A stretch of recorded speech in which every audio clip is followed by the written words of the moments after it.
because I picked up a book when I was 19.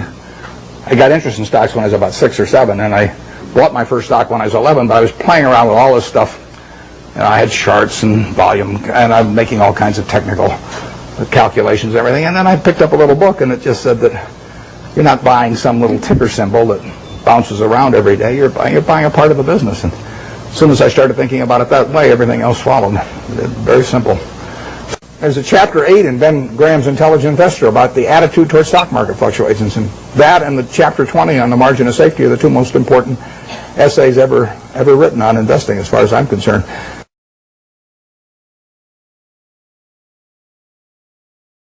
Does not tell you the probabilities of future financial things happening, and they had a great reliance on mathematics, and they felt that the beta of the stock told you something about the risk of the stock. It doesn't tell you a damn thing about the risk of the stock, in my view. And sigmas do not tell you about the risk of going broke, in my view.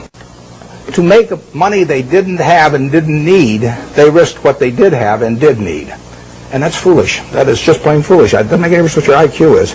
If you risk something that is important to you for something that is unimportant to you, it just does not make any sense. I don't care whether the odds are 100 to 1 that you succeed or 1,000 to 1 that you succeed.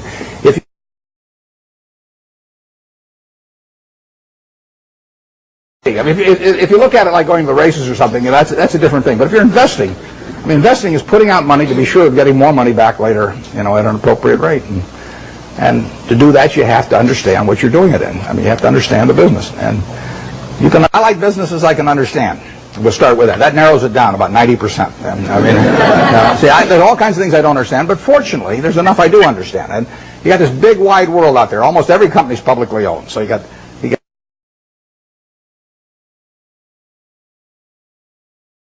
business. I don't want a business that's easy for competitors. So I want a business with a moat around it. I want a very valuable castle in the middle, and then I want the duke who's in charge of that castle to be honest and hardworking and able. And then I want a big moat around the castle. And that moat can be various things. The moat in a business like our auto insurance business at GEICO is low cost. I mean, people have to buy auto insurance. So everybody's going to have one auto insurance policy per car, basically.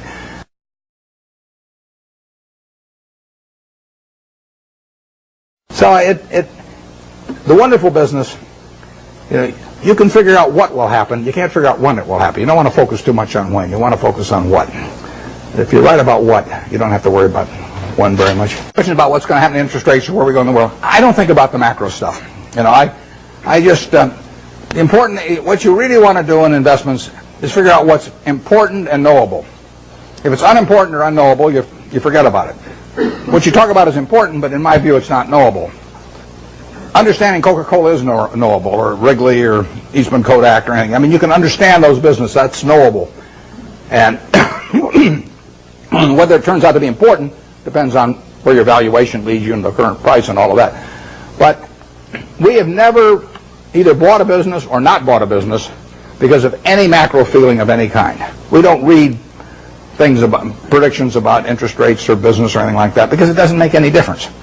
I mean, let's say in 1972 when we bought See's Candy, I think maybe Nixon put on the price controls a little bit later. Let's say we'd seen that, but so what? We'd have missed a chance to buy something for $25 million that's earning $60 million pre-tax now. I mean, we don't want to pass up the chance to do something intelligent because of some prediction about something that we're no good at it anyway. So we just don't read or listen to or do anything in relation to macro factors at all. Zero.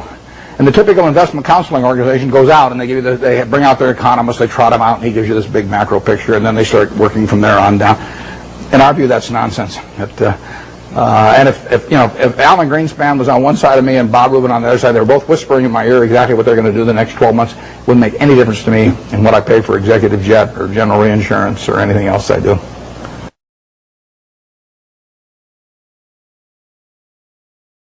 It goes public in 1919, $40 a share. 1 year later, it's selling for $19, gone down 50% in 1 year. Now you might think that's some kind of disaster, and you might think that sugar prices increased and the bottlers were rebellious and a whole bunch of things. You could always find a few reasons why that wasn't the ideal moment to buy it. Years later, you'd have seen the Great Depression, and you'd have seen World War II, and you'd seen sugar rationing, and you'd seen thermonuclear weapons, and the whole thing. There's always a reason. But in the end, if you'd bought one share for $40 and reinvested the dividends, it'd be worth about $5 million now. And that factor so overrides anything else. I mean, if you're right about the business, you'll make a lot of money. And the timing part of it is a very tricky thing. So I don't worry about any given event if I've got a wonderful business, what it does to next year or something of the sort.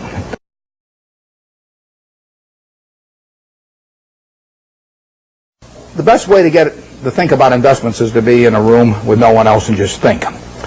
And if that doesn't work, nothing else is going to work. And the disadvantage of being in any kind of a market-type environment on Wall Street would be the extreme is that you get overstimulated. You think you have to do something every day.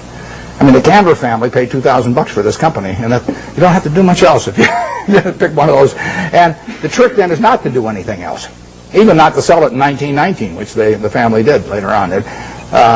So what you're looking for is some way to get one good idea a year, and then ride it to its full potential. And that's very hard to do in an environment where people are shouting prices back and forth every 5 minutes and shoving reports under your nose and all that. Because Wall Street makes its money on activity. You make your money on inactivity. I mean, if everybody in this room trades their portfolio around every day with every other person, you're all going to end up broke, and the intermediary is going to end up with all the money. On the other hand, if you all own stock in a group of average businesses and just sit here for the next 50 years, you'll end up with a fair amount of money, and your broker will be broke. So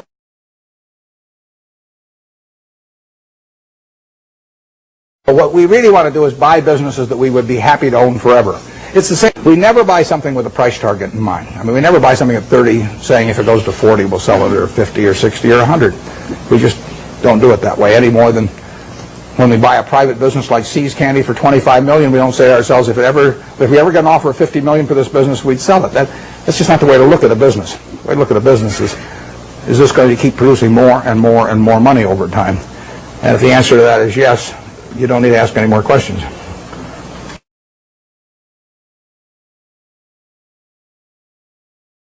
No idea where the market's going to go. I prefer it going down, but I haven't. My preferences have nothing to do with it. The market knows nothing about my feelings. That's one of the first things you have to learn with a stock. You buy 100 shares of General Motors. Now all of a sudden you have this feeling about General Motors. I mean, if it goes down, you may be mad at it. You may say, well, if it just go up to what I paid for it, my life will be wonderful again. Or if it goes up, you may say how smart you were and how you and General Motors had this love affair and everything. If you've got all these feelings, stock doesn't know you own it. Stock just sits there. It doesn't care what you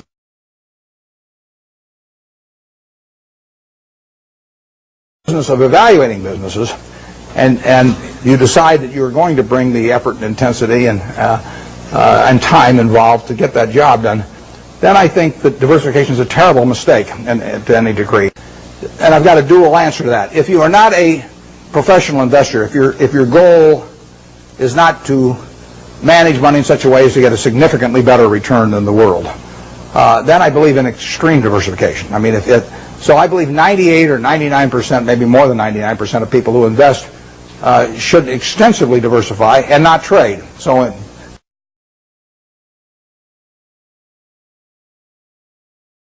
work in jobs you love. I mean, I think you're out of your mind if you keep taking jobs that you don't like because you think it'll look good on your resume. I was with a fellow at Harvard the other day who was taking me over to talk, and he was 28, and he was telling me what he'd done in life, which was terrific. And then I said, what are you going to do next? And he said, well, after I get out my MBA, he said, I think maybe I ought to go to work for a management consulting firm because it'll look good on my resume. And I said, wait a second, you've been 28, you've been doing all these things. I mean, you've got a resume that's 10 times as good as anybody I've ever seen it already. I said, if you take another job you don't like, I said, isn't that a little like saving up sex for your old age? I mean.